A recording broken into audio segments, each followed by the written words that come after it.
En 1944, durante la Batalla de las Ardenas, última gran ofensiva alemana, tropas alemanas se disfrazaron de soldados aliados. Son menos conocidas las hazañas de una unidad especial que realizó operaciones encubiertas bajo las narices del enemigo.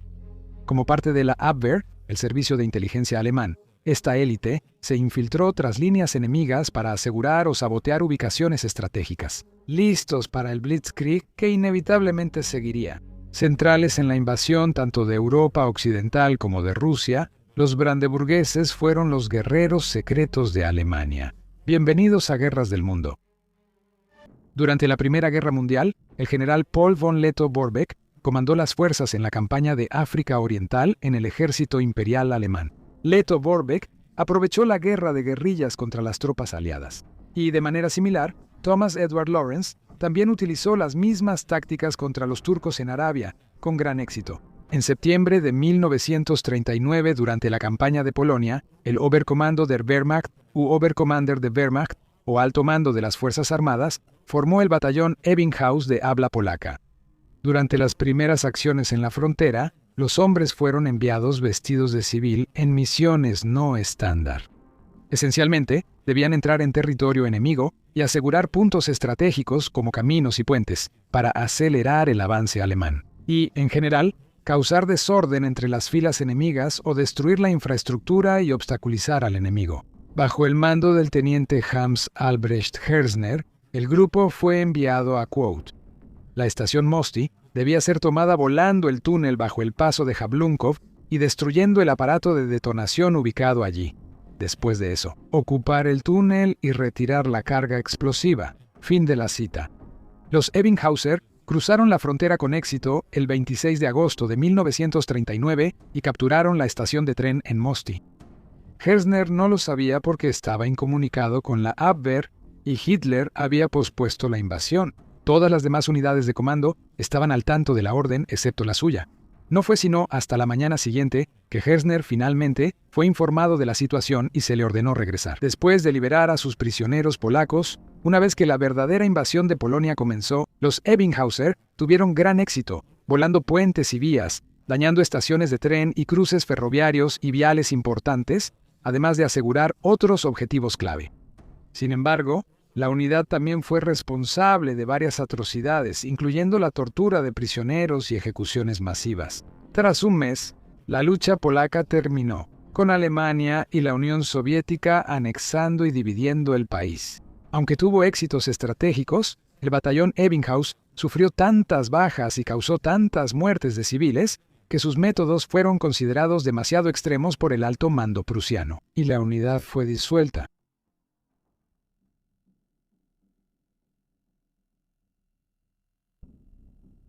Sin embargo, en octubre de 1939 bis, el almirante Wilhelm Canaris convenció al Oberkommando der Wehrmacht de dejarle formar un grupo de inteligencia como parte de su mando en la Abwehr. El capitán Theodor Gottlieb von Hippel, uno de los oficiales de Canaris, había servido bajo las órdenes de Lettow-Vorbeck en el Teatro de Operaciones de África Oriental y se convirtió en un partidario de sus tácticas de guerrilla. Hippel sugirió que una pequeña unidad de combate, experta en guerra psicológica y varios idiomas extranjeros, realizaría misiones clandestinas tras las líneas enemigas, generando caos en el mando, comunicación y logística del enemigo. Hippel recibió la orden de formar una compañía de saboteadores para el frente occidental, y Canaris le permitió crear una unidad basada en los Ebbinghausers. La Lehr- und Bau Company se formó el 25 de octubre de 1939 como parte de la Abwehr. Los reclutas eran lo opuesto a los que representaban al Übermensch de la raza superior germánica en las SS de Himmler. En lugar de tener ascendencia aria, Hippel quería hombres de otros grupos étnicos, como polacos y eslavos, que estuvieran dispuestos a luchar por Alemania. Según el autor David Higgins, los candidatos debían estar motivados, ser aventureros, tener buena condición física y mostrar aptitud para la improvisación, puntería, autocontrol, costumbres y culturas extranjeras, además de hablar con fluidez al menos un idioma adicional. Fin de la cita. La unidad se trasladó a los cuarteles de Brandeburgo en la ciudad de Stendal. En 3 meses, la compañía fue ampliada y renombrada como Batallón Brandeburgo. Los hombres llegaron a ser conocidos como los brandeburgueses y fueron divididos en 5 secciones: servicios de inteligencia secreta, contrainteligencia, seguridad, sabotaje, contrasabotaje y tareas especiales.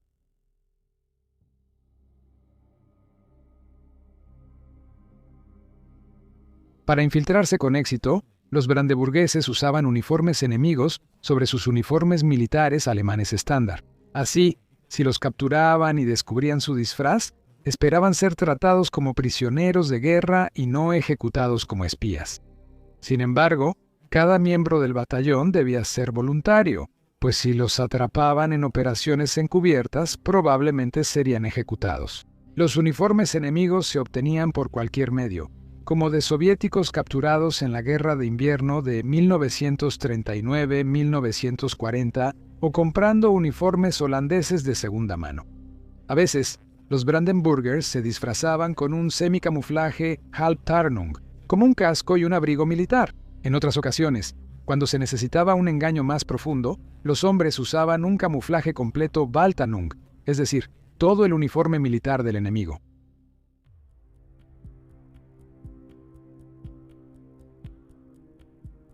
Los Brandenburgers participaron extensamente en Fallgelbe, la invasión de Francia y los Países Bajos usando uniformes enemigos. Pequeños grupos cruzaron a los países del Benelux el 8 de mayo de 1940, 2 noches antes de la ofensiva principal, para hacer mapas, tomar fotos, comprar uniformes usados y contactar simpatizantes nazis. 2 días después, justo antes del amanecer y 10 minutos antes de la invasión, un equipo de 6 comandos, disfrazados de policía militar holandesa, escoltó a un grupo de prisioneros alemanes al llegar al puente ferroviario en la ciudad holandesa de Gennep. Pasaron frente a los 4 centinelas holandeses, que creyeron que los policías militares eran aliados y fueron fácilmente dominados y eliminados. Luego, los detonadores fueron desactivados rápidamente, lo que permitió que la 9ª División Panzer avanzara y tomara puntos vitales. En la Primera Guerra Mundial, los belgas frenaron a Alemania inundando la llanura de Isa. Ahora, los alemanes invadieron Holanda. Era crucial que este retraso no volviera a ocurrir. Había casas de bombas a lo largo de la carretera Ostende-Newport para controlar las aguas al sur del río. ISA, un grupo de alrededor de una docena de brandeburgueses, esta vez disfrazados con abrigos militares del ejército belga, fue enviado desde Gante para apoderarse de las casas de bombas cerca del puente de la carretera en el lado sur del ISA. Al saber por un oficial belga que los británicos controlaban el puente en Newport, porque los belgas casi se rendían, los comandos entendieron que debían actuar rápido. Era probable que los británicos volaran el puente y destruyeran las compuertas para facilitar su evacuación de Dunkerque, que acababa de comenzar, a unos kilómetros a lo largo de la costa. Entre los refugiados, la unidad de Brandeburgo llegó a su objetivo a las 19:00 horas, pero fue recibida a tiros. Los hombres se cubrieron y se quitaron los uniformes belgas aprovechando la oscuridad. 2 de los comandos se arrastraron hacia adelante, desmantelando lentamente cualquier carga explosiva que encontraban y quedándose inmóviles cada vez que los intensos reflectores brillaban en su dirección. Cuando finalmente llegaron al lado opuesto, se desató un tiroteo mientras sus compañeros asaltaban el puente, hacían retroceder a los británicos y aseguraban tanto las casas de bombas como el puente. Durante la invasión de Europa Occidental, los brandeburgueses aseguraron y entregaron 70 de sus 61 objetivos a las unidades que los seguían. El jefe de la Abwehr, Wilhelm Canaris, estaba más que satisfecho con sus hazañas en Bélgica y los Países Bajos. A finales de mayo de 1940, William Keitel, jefe del Estado Mayor del Alto Mando, envió una comunicación a Canaris elogiando a sus tropas, diciendo que habían luchado excepcionalmente bien. Los brandeburgueses ganaron más reconocimiento cuando Hitler entregó la Cruz de Hierro a la mayoría de los involucrados.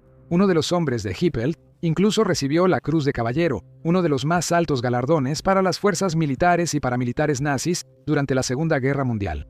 Para octubre de ese año, los brandeburgueses ya consistían en una unidad del tamaño de un regimiento completo.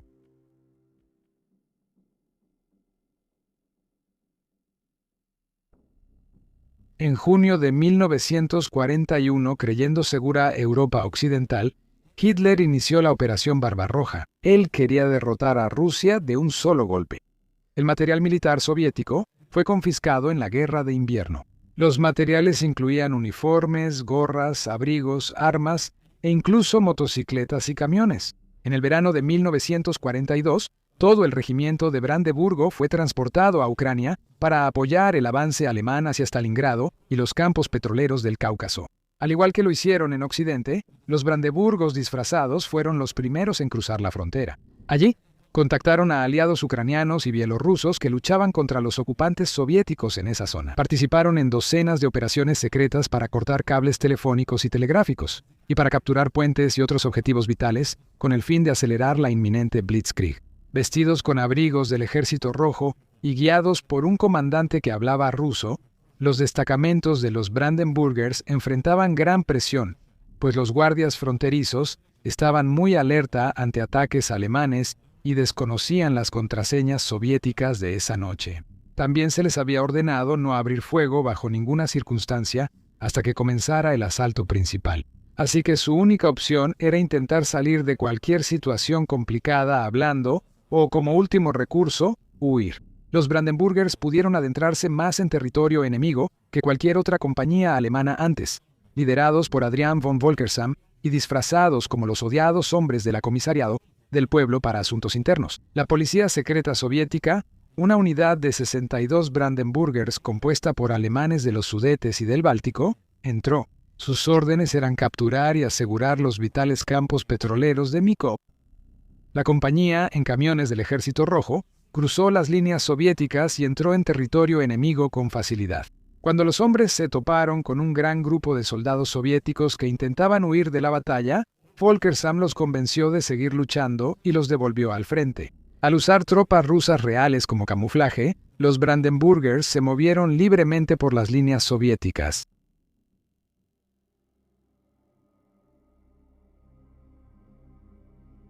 Desde la invasión de Polonia en 1939 hasta mediados de 1943. Los Brandenburgers realizaron operaciones especiales en Europa, aunque la mayoría de sus diarios de combate y reportes fueron destruidos durante la guerra. Gran parte de la evidencia sobre las legendarias hazañas de esta unidad es poco confiable, incompleta y contradictoria. Pero hay suficientes datos para sugerir que los Brandenburgers hicieron una enorme contribución a la maquinaria de guerra nazi, una que fue completamente desproporcionada al tamaño del batallón.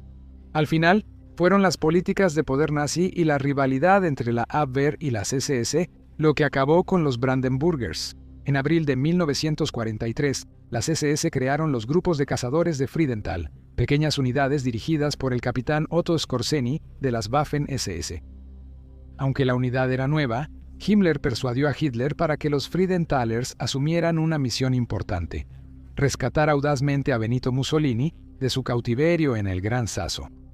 Su éxito significó el fin para los Brandenburgers, quienes fueron retirados de la Abwehr y puestos bajo el control del alto mando de las Fuerzas Armadas. Para el otoño de 1944, los Brandenburgers pasaban la mayor parte de su tiempo en los Balcanes, participando en acciones antipartisanas. Mientras los Brandenburgers se volvían una tropa estándar del ejército, los Friedenthalers ocuparon su lugar. En septiembre de 1944, la unidad fue reclasificada como la división Panzergrenadier Brandenburg, y los 900 soldados oficiales y suboficiales, que antes se especializaban en la guerra de comandos encubiertos, fueron transferidos a las unidades SS Jagdverband.